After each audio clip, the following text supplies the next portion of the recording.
in today's gospel, we have this person of Mary, and she brought in a pound of very costly ointment to anoint not just the feet of Jesus, it seems the whole body as well. This pound of ointment cost 300 denarii. 300 denarii is a lot of money. It's a year's pay for an ordinary worker. But I think what is important is we need to focus on Mary. Here there was Jesus. He was disturbed, unsettled, thinking through about his life and what was going to happen to him. And there was Mary who came along to affirm her appreciation of what Jesus had done for the family, for the people, and her love for Jesus. Mary did two things that were considered unconventional or dramatic, too extravagant.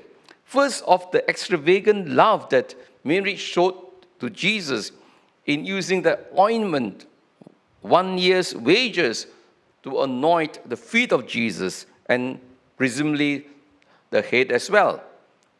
And so, this kind of extravagant love, a demonstration of that love, I'm sure Jesus would have felt extremely consoled to know that someone appreciated his work.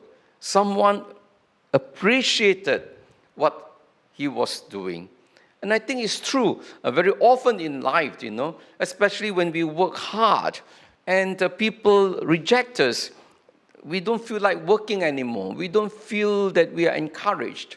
And here we have Jesus who needed that kind of affirmation, that kind of love. It was certainly of great consolation to Jesus that even in his last days, there was someone who could recognize what he was doing. And secondly, we see the great humility of Mary for her to use her hair to wipe the feet of Jesus. Again, very unconventional. It was something that women should not do in public, to let her hair free in front of the people. And yet, Mary did that. And all these things were done unconsciously. There was this big crowd there. Mary performed all these things as if the people were not there. And that is true. When you are in love, you are just focused on the one that you love. You don't care what others are doing. Others can say what they want to say, but they are not your audience. This is the question of really giving that kind of love. And when we love Jesus, when we love someone, we are just simply unconscious of others because we give our wholehearted devotion. That's the reason why I told you before. Sometimes people say when we are praying, dog making noise and barking. Don't worry. If you focus on Jesus, you will not hear all these things. It's because your mind is not focused. If you are focused, all other things will just disappear. And that is what love is. And of course, in our mind, we ask, just like Judas, it's a bit extravagant. Should not be done. The money should be given to the poor.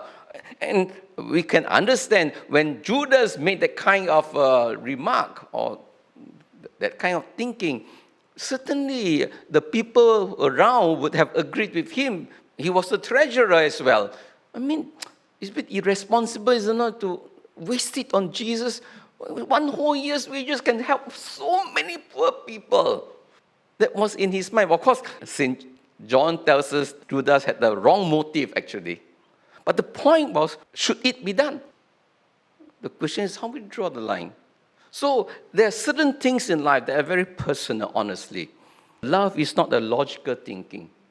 Love is something that we express from our heart.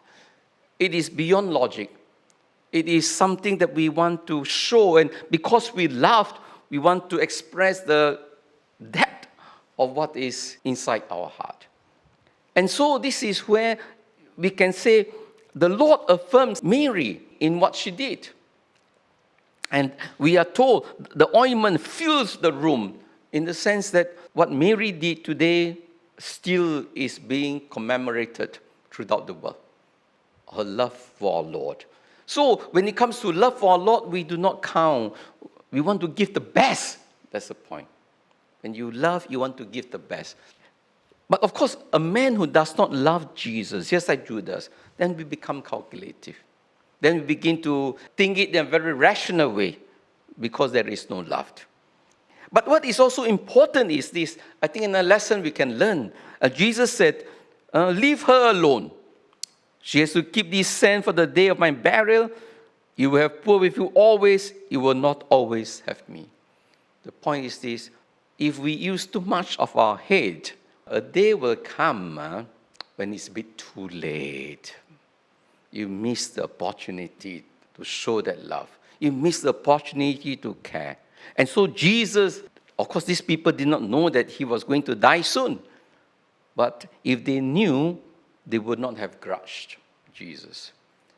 And at the same time, I also must clarify, actually, it's not true. Jesus was not actually going against the principle of giving money to the poor.